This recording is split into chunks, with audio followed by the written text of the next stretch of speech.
We're people in the arts who are overwhelmingly empathic, overwhelmingly people who care. We tend to be ones who give. We got to remember, you can't pour from an empty cup.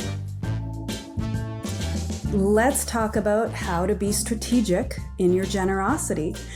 I'm Heather Kelly, and this is an episode of High Five where I bring a guest to give us an insight or inspiration or a piece of information that helps arts leaders and creative entrepreneurs do the work we do and be who we want to be in the world. And with me today is Adam Malcolm, who is a financial planner that's focused on helping people go from successful to being generous. Welcome, Adam. Hello. Thanks for having me, Heather. It's good to be here. You have a couple tips for us on how to be strategic with your generosity. I do. Over to you. Yeah. So the first one, and I think this is one that a lot of people neglect, is that you have to be generous to yourself first. We're people in the arts who are overwhelmingly empathic, overwhelmingly people who care. We tend to be ones who give.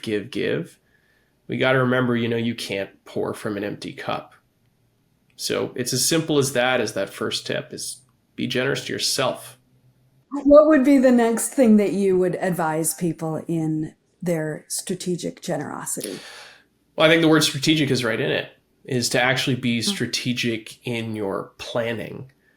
I think that a lot of times most people, they approach financial planning from a perspective of really basically a graphing situation or a calculator. If I save X for Y amount of years, I'll be left with Z, and that's all I kind of really need to worry about. It goes beyond that to the point of goal planning, ideation, to the point of strategy.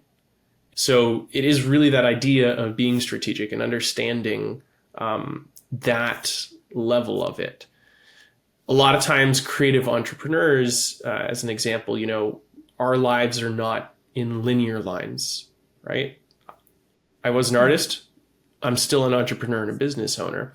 So traditional advice of, save this much money for this amount of time may not be relevant if you go in situations where your business goes in certain cycles.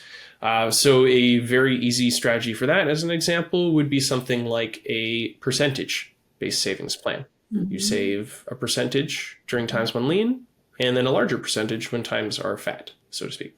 That's great. And it's a little different from the advice of 10% no matter what, right? It actually is much more dynamic.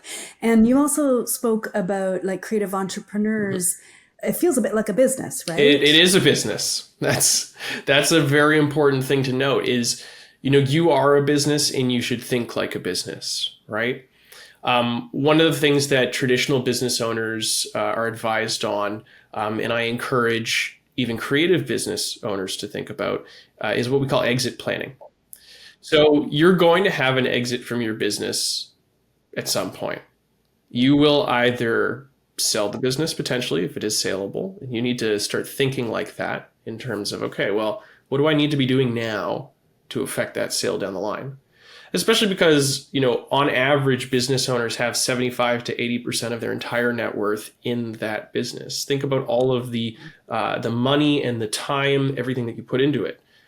Wouldn't you like to see something from that if it's possible? But on the other side, even if your plan is to have this forever, well, then your exit is estate planning, and you still need to be thinking of what that looks like. You don't get to choose that there's no exit involved.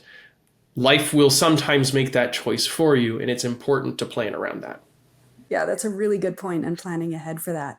What would your next tip be? I can't tell you the amount of times that I see people being overwhelmingly generous with cash, and I love that. Cash is a fantastic way to give. It is also the single, probably worst way that you can give. There are so many other methods, strategies, and tax advantages to doing things like donating of securities, as an example, or donating of life insurance policies. Yes, by the way, you can donate a life insurance policy. This is the first time you're ever hearing about this. So going back to my previous point about thinking strategically is think strategically about how you're going to give, not just, where you're going to give, who you're going to give to. Just really think of all of those different elements. And that also is community and arts and also family, right? What would you advise on that? You know what? When it comes to family, some of my favorite client families are ones who give as a family.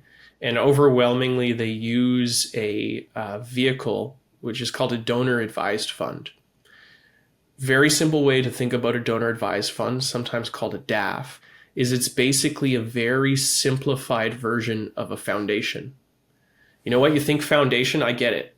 You think huge charitable vehicle, multiple millions. You think of the Monopoly Man, right? You think of that old school philanthropist with a capital P.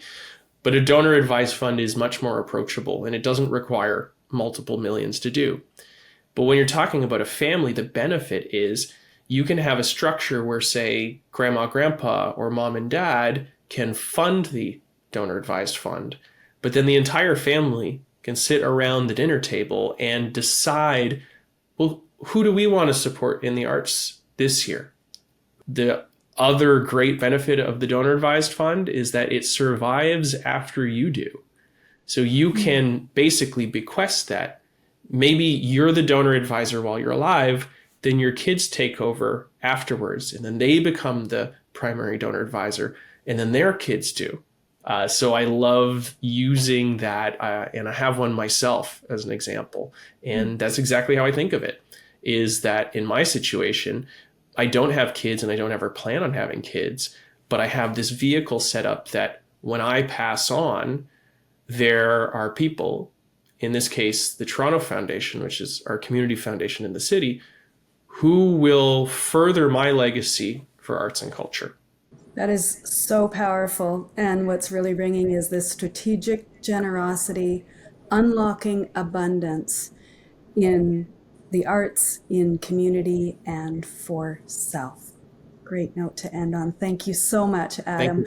Where can people find you? LinkedIn is the big one these days, although I am going to be relaunching a newsletter relatively soon. So you can also send me an email at myfirstname.mylastname@ig.ca. Stay tuned for another episode of High Five next week.